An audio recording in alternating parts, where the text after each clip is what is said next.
management programs with their supply side. And so this initial IRP is starting us down that path. And whoever is appointed to take this particular program on is going to have to get up to speed on the different aspects of an integrated resource plan. And so what do we need to do next? What we need to do is we need to receive and evaluate any public comments and incorporate those into the draft that you're currently in front of you. We need to make a presentation to the City Council about this draft report, and then we would like to have a recommendation from this board on to the City Council to either accept, modify, or reject the IRP plan. So that's kind of an abbreviated approach to what this plan incorporates. It's much more involved in the document that we provided you. I didn't think it was necessary to go through each of the sections with you since you had an opportunity, but I am willing here to answer it. I have it sitting here, and we can talk about any of the sections and any of the aspects of any of the sections if you would like. Questions, board members? Well, as I read earlier, and I had a question, and I think maybe I'm getting ahead of ourselves a little bit. I heard something mentioned about compliance engineer. But my main curiosity was, who do you see, Dave or Greg, as far as recommending a administrator? I mean, who makes that decision? Is that going to be you, present board, and council approves it, or? Currently, there's a position for utility director being advertised. That the first review will be actually next Monday. I can't tell you how many applications, if any, have been received. At the new org chart for the utility department, you have a utility director, then just below is an administrative assistant and a compliance engineer. And below that position is a utility manager. And then there are 4 divisions. There's electric distribution, electric generation substations, wastewater treatment, and water treatment.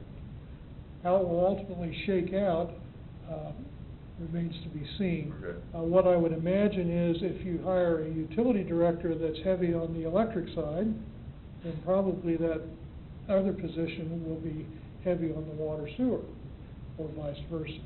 The compliance engineer would be over all of those. One of that position's responsibilities would be this program. Okay. They also get into NERC. They also get into dealing with the EPA for all sides, et cetera. Okay, that answered my question. Okay. So is that position already budgeted for in 2015? Yes. The budget that's slated for approval Monday includes this department structure. One thing, just a note, the water and wastewater, basically line maintenance side, was left in Public Works because those the line maintenance crew and the street crew are basically dependent upon each other to back each other up in emergencies or extreme situations. Until those 2 crews can be built up, they really can't be separated. So that's kind of the to be determined piece of this. I did want to say one other thing, that we did accelerate this process and was able to meet this accelerated timetable so that we are not going to be exposed to any penalties that Western indicated that they may assess if we didn't meet the September 1 deadline. Well, I would like to say I went through all this pretty well. I thought you brought back a plan that's what we requested, bite-sized pieces, and I think the first year's goals and even the second year's goals are exactly what they need to be. I would love for us to be in a situation and where we have every position filled and we could actually do something. But since there's so much unknown, we don't know when the director's coming in, what thoughts he or she's going to have, so on and so forth. It's hard to say what you can do, and the plan basically says we're going to evaluate things. That's right. Well, that makes perfect sense. It's great. I'm glad that it's that was taken into consideration. This gives us just a little bit of time to figure things out, albeit not a lot. And I'm impressed that the schedule, it was already a short schedule before it got truncated again because they refused to give us the time. So I think that was great on your part, Greg, and Dave, putting this together and taking all that information and coordinating with city admin to make this happen, because it's put together and ready for submittal. So I'm pleased with the work, and I wanted to just address that. Sure, thank you. One of the things I did want to mention in Section 6, the KMEA, you purchase your energy through several suppliers that are managed by KMEA. But starting on March 1st, you started getting your energy from the Integrated Marketplace, SPP. So when it comes to environmental allocation of how much of our energy comes from wind, how much of our energy comes from coal, how much of it comes from other renewables, our energy is a function of what SPP has online at any point in time. Right now, it's like an ocean. SPP is like an ocean. We tell them how much energy to put into the ocean, what bucket to put into the ocean the day ahead, and then we tell them this is what we think we're going to take out the day ahead. But the composition of that ocean is a function of what SPP has online at any point in time. And that's why I put in here, in the spring of 2014, you can see that nuclear was 5%, wind was 15%, gas combined cycle was 10%, simple cycle was 10%, and coal was 65%. So that's the composition of what units were online supplying energy to the SPP footprint in the spring of 2014. So when someone says or asks you, do you have any renewables providing your energy, you can point to this and say, well, we're part of the integrated marketplace, and so we get our energy out of SPP, which has control of all the generating assets within their footprint.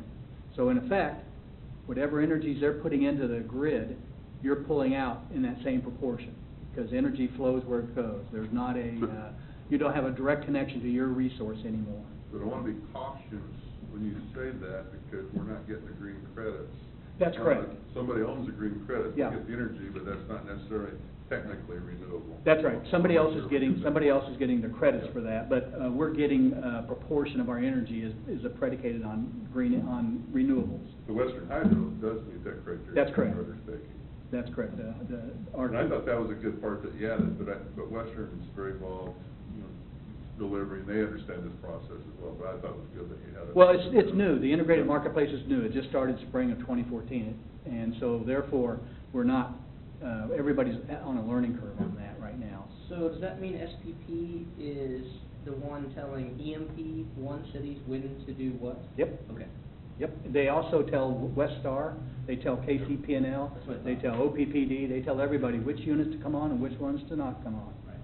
So I just thought I wanted to point that out because it's a new concept that I was kind of struggling with a little bit.